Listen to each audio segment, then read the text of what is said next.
Whenever we look at the quotient rule and dividing monomials, it comes down to making sure we're clear to what the quotient rule is actually talking about. So first off, we need to divide any coefficients that we have. And what we mean by that is if I have 4 and then some variables over 2 and then some variables, the coefficients are the number out in front. And how we simplify those is very different than what quotient rule is. So we should know that 4 divided by 2 would give us something like 2 over 1. With all the variables still there. Now, what these variables are going to do is what the quotient rule actually is. So make sure we're clear, coefficients get taken care of. Now, for the quotient rule, we're going to simplify the exponents by subtraction. So that tells us when we have a to m over a to n, it's going to be m minus n. And the way we can look at this is, what if I had a to the 5th over a to the 3rd?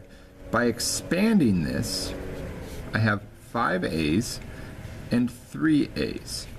Now, we should know whenever we reduce, if we have a value on the top and the bottom, the same value, it becomes 1 by simplifying it. So this becomes a 1, this becomes a 1, and this becomes a 1. Now, in multiplication, the 1 just kind of gets absorbed because it's the multiplicative identity, and we don't need to write it anymore. So what I'd be left with is a squared. Now that's going to be on top. You don't need to write the denominator. It's not necessary, but we get a squared. We could also get that by saying 5 minus 3, like we did up here. 5 minus 3 leaves you with 2. So if we looked at something like 2 to the 7th over 2 squared, now we put some numerical answers, numerical values in. We have 7 2's over 2 2's. These both become 1. That leaves us with 5 2's left over, 2 to the 5th, or 7 minus 5 is 2 to the 5th. Now we could multiply that out and make 2 to the 5th 32 and get our solution. So now we start to simplify expressions. So again, first we focus on the coefficient. 14 over 7 is going to become a 2 over 1. Now the 1 is not necessary, but it could be there, so we simplify coefficients first, and that's just by basic division. Got to do that. That quotient rule does not apply to coefficients. Now we simplify all the exponents by a quotient rule. So 2 on the top, 1 on the bottom. Let's think about this different for a second. Instead of saying 2 minus 1, which would give us an x on the top, let's think of it in a different way without subtraction. I have 2 on the top, 1 on the bottom. If I went back to this expansion, I would look at this and immediately think, well, there's 1 more on top. So the top one has more, and it's 1 more. So I put an x. Works out the same way. Y squared over y. The top one has more, it has 1 more, so in simplifying, we're left with 1. So our answer is 2xy to the first. We do not need to write the denominator, we can just write 2xy. We go down to the next one. We look at the coefficients first. Negative 15 divided by negative 3.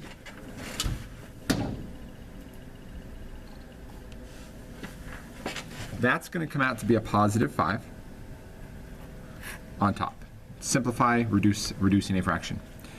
Now, x to the 6th over x to the 5th. I could say 6 minus 5 gives me 1 and put an x on the top, or saying, well, the top has more, it has 1 more.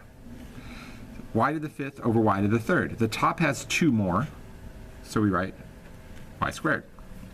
Same thing as saying y to the 5 minus 3 gives you y squared. Works in the same principle.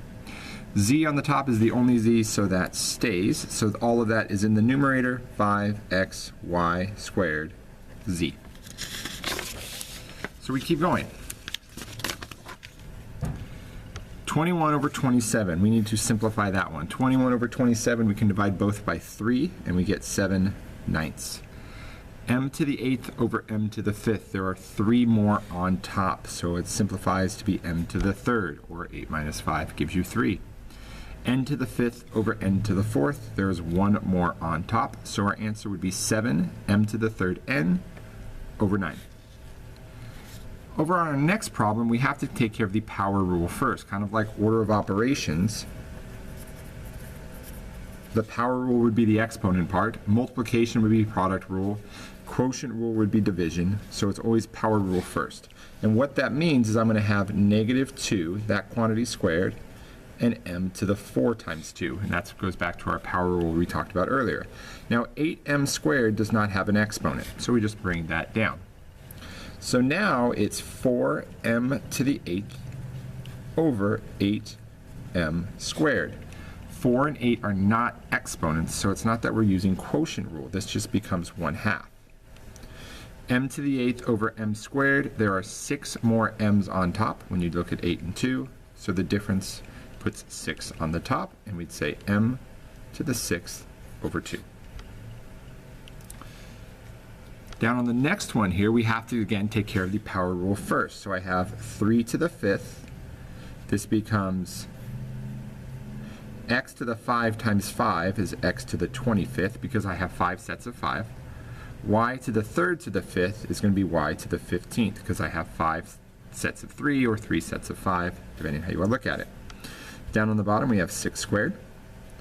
That's going to be x to the 20th and y to the 14th. Now I'm going to wait on the coefficients. I'm going to come back to those. Let's just first look at the variables. X to the 25th over x to the 20th, there's 5 more on top for when I simplify. Y to the 15th over y to the 14th, there's 1 more on top. So I know that takes care of x's and y's. Now, 3 to the 5th on top I'm okay with. On the bottom, 6 squared is the same as saying 2 squared times 3 squared. Because if I broke 6 and times 6 into its factors, I have 2 of each of those. So I'm going to actually go 2 squared times 3 squared.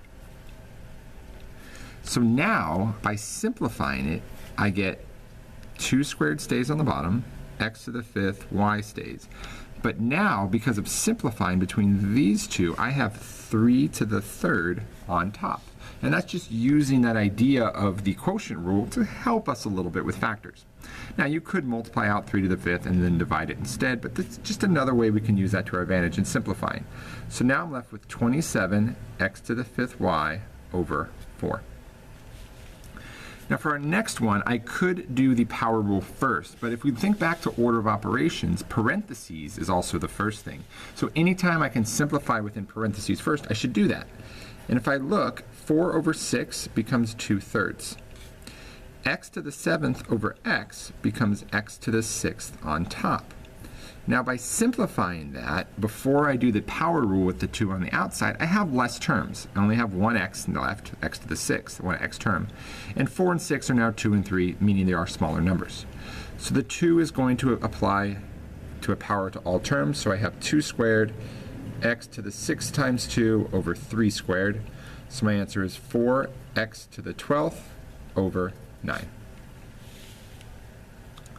For our next one, we need to find the height of the rectangle if the area is 15 a to the 3rd b to the 6th, and we already know that the base is 5a squared b to the 4th. Now we know that area is base times height. So if I plugged in the area and then the base, and then we have the height, which we're solving for. What this actually means is we are going to have to divide. We have to divide this term over. Same thing applies as what if I told you the area was 15 and the base was just 5. To figure out the height, you would divide 15 by 5 and you'd get an answer of 3. We're going to follow the same principle here and go 15a to the 3rd, b to the 6th over 5a squared b to the 4th, and that will give us the height. So we do the coefficients first. 15 divided by 5 is 3 on top. A to the 3rd over a squared gives me an a on top. B to the 6th over b to the 4th gives me b squared on top. I have nothing in the denominator, so I can just write that value of 3ab squared. Last one we have, the first thing I want to do is do the product rule on the top. We get 12a to the 9th b squared over 6a to the 7th b squared. So it's by multiplying the coefficients to make sure I have a positive. A squared, a to the 7th becomes a to the 9th, and then b's gives me b squared. Now for simplifying here, coefficient first. 12 over 6 is a 2 on top. A to the 7th underneath a to the 9th means I have 2 more on top, so I write that there. Now I have b squared over b squared. Now this becomes 1 because it's divided by itself. Now it's not that we have 1b left over. It means the whole thing is gone and our answer is just 2a squared.